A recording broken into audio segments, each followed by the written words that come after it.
In this video, I'm going to talk about the concept of making sure you make the decision of opening your guard from closed guard before your opponent starts opening your guard. And this is very important because if your opponent starts opening your guard and then you choose to move to open guard from closed guard, chances are you're going to be behind and your opponent's actually going to be winning the scenario. And this is what I'm talking about. It's very simple in theory, but a lot of people don't focus on this, especially beginners. People who are more advanced, they do focus on this, but beginners, they lose the idea of this, or they actually were never taught it yet. So, when I'm here like this, right, we have other videos on the Grappler's Guide where I talk about very important concepts of moving from closed guard to open guard. And I'm going to probably reference those, so watch those videos on the Grappler's Guide.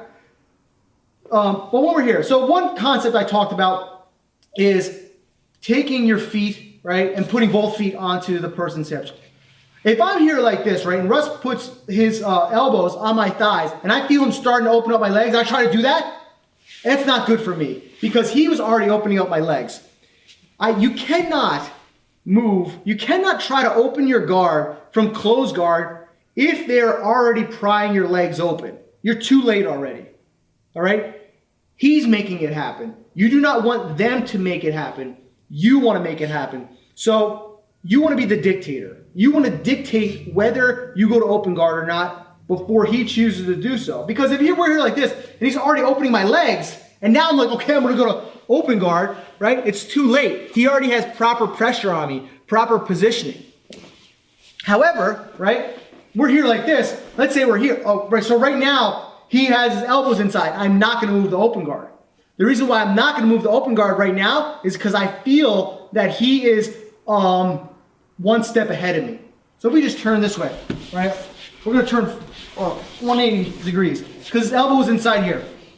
So right now, I'm not going to make the decision to just easily go to open guard. I can still go to open guard, but I'm going to make the decision to control this arm first. So now we're here like this, right? Once we're here, I pushed his hand towards his chest.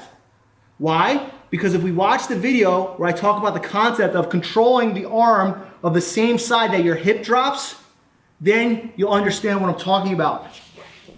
So he did not already start, his arms were in place, but he's not prying my legs open yet.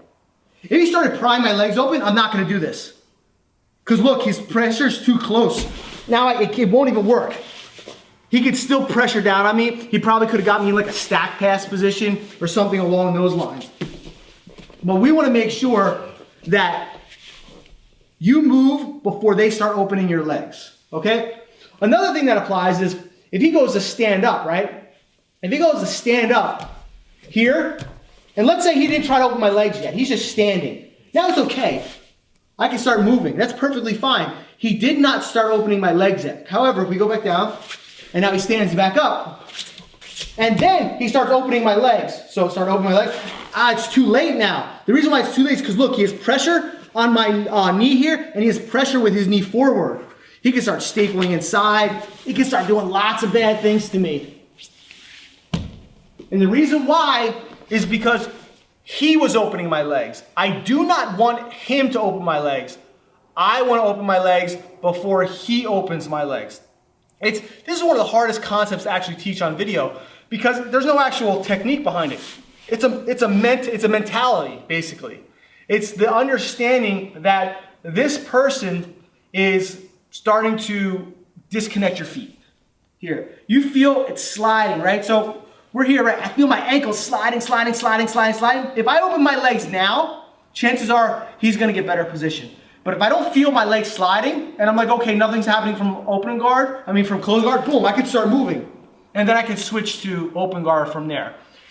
So the whole point of this video is you make the decision to open your guard from closed guard before they make the decision, okay? Especially, let's say we're here like this,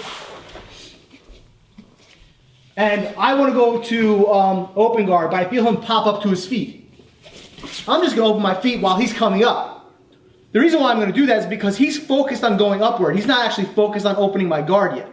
He's standing up. So by me opening my feet when he goes to stand up, that was one of the better decisions for me to make because he didn't open up my guard. I chose to do it while he was standing up.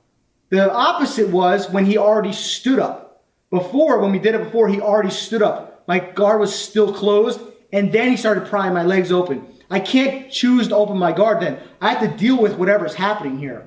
If we go back down, right, and let's say he's going to pry my legs open from the ground, I have to deal with whatever's happening here. If I just go to open my legs, it's not gonna work, okay? So I have to switch sides, so use this elbow here. So we're here like this. I have to deal with this here. So one way of dealing with this, I'm gonna push his arm inside and then shrimp out, but I have to deal with whatever's happening to me in regards to him opening up my legs. So focus on this concept. It's a very simple concept, but it's very important. If you have any questions or comments, post below.